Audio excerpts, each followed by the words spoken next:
other important things being done by the Trump administration. Yes, we should be deporting Hamasniks. I don't even know why this is controversial. If you are a supporter of Hamas here on a visa, here on a green card, you should go. We don't need more of you.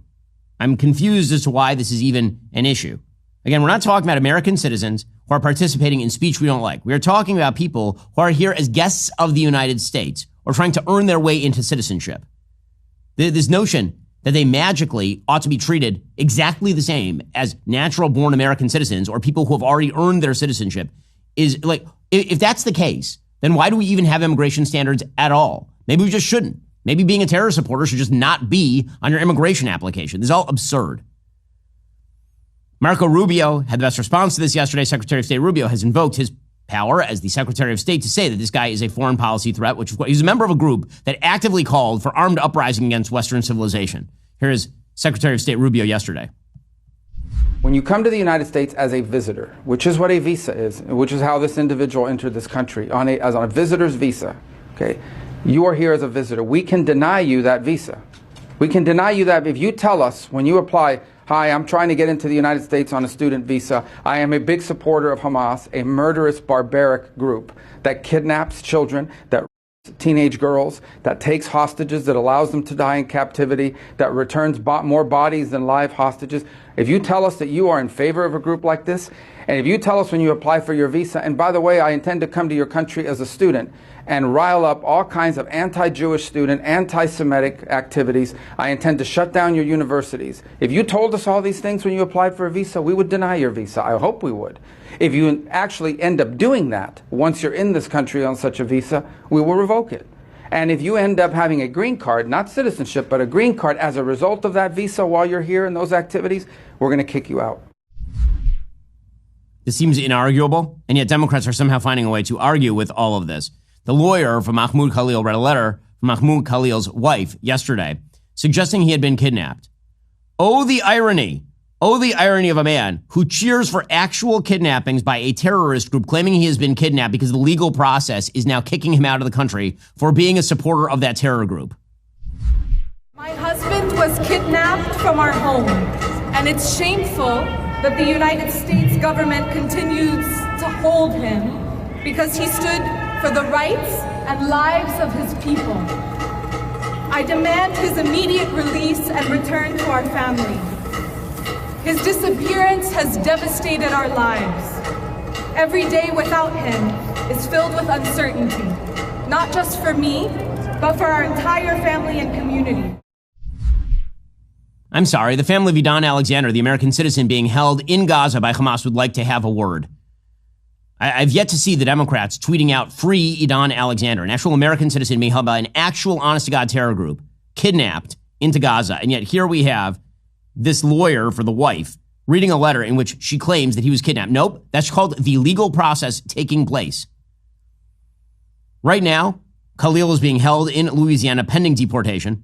The U.S. District Court judge, a guy named Jesse Furman, who is heavily associated, shall we say, with family members of the left, his family members worked for the Obama administration, set a schedule on Wednesday for the lawyers to present written arguments later this week.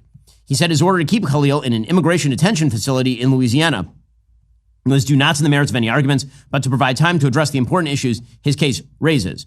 It's unclear where the case is going to be held. We have heard he has a green card. It is not totally clear whether that is true or not. We'll assume that he does for the sake of argument.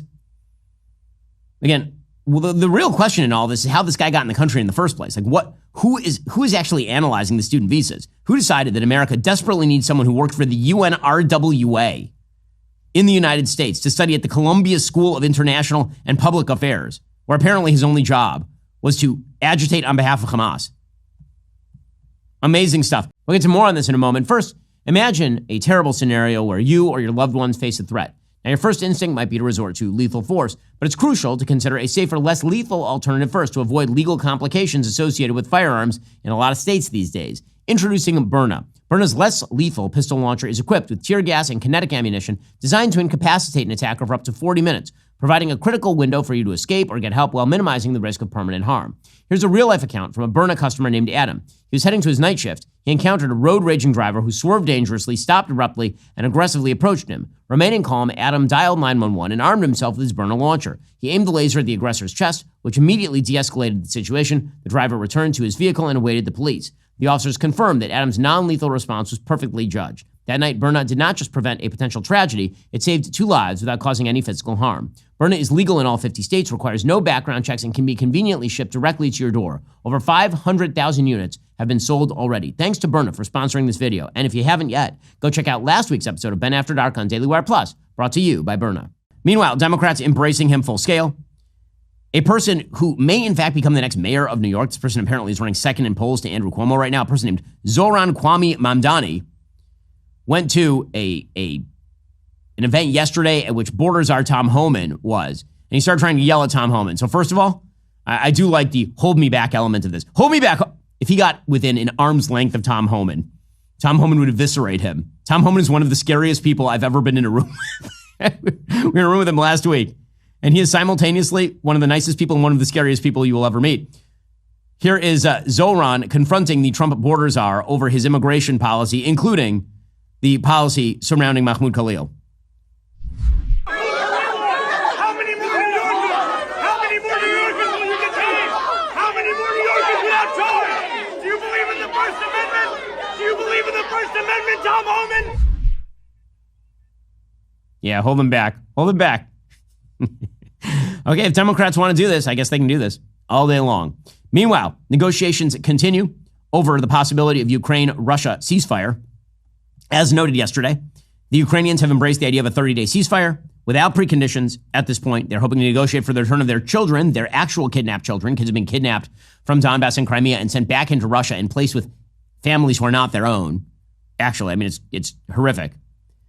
Caroline Levitt at the White House said, "We hope that the Russians will accept this." The president's team continues to be in correspondence with the Russians. In fact, our national security advisor, Mike Waltz, had a call with his Russian counterpart today in a pursuit of ending this war and striking a peace deal with Russia and with Ukraine. We had great progress on that front yesterday with the Secretary of State and our national security advisor having those peace talks in Saudi Arabia. The Ukrainians have finally agreed to a ceasefire and have agreed to this long-term peace plan, and we expect, we hope, and we urge the Russians to do the same, and our team is currently working on getting this done. Secretary of State Marco Rubio is saying the same intelligence sharing has continued with the Ukrainians. It should, because one of the things that's happening right now is that the Russians are pushing very aggressively back against Ukrainian gains in Kursk, which is a Russian area. The reason the Ukrainians are trying to hold that is for purposes of negotiation. They want to say, you withdraw from here and we'll withdraw from there. The Russians are taking this time to really up the ante. Here's Secretary of State Rubio saying, listen, the Ukrainians are at the table. We await Russia's response. The United States has done a good thing for the world in bringing this process forward, and now we all eagerly await the Russian response and urge them strongly to consider ending all hostilities so people will stop dying, so bullets will stop flying, and so a process can begin to find a permanent peace. Okay, so the question now is whether Russia is going to take the United States up on this offer. It appears the answer for now is not even remotely. Well, that's all for now, folks. Don't forget to like, subscribe, and comment your thoughts down below. Be sure to check out all of the other great content on my channel. I'll see you here next time.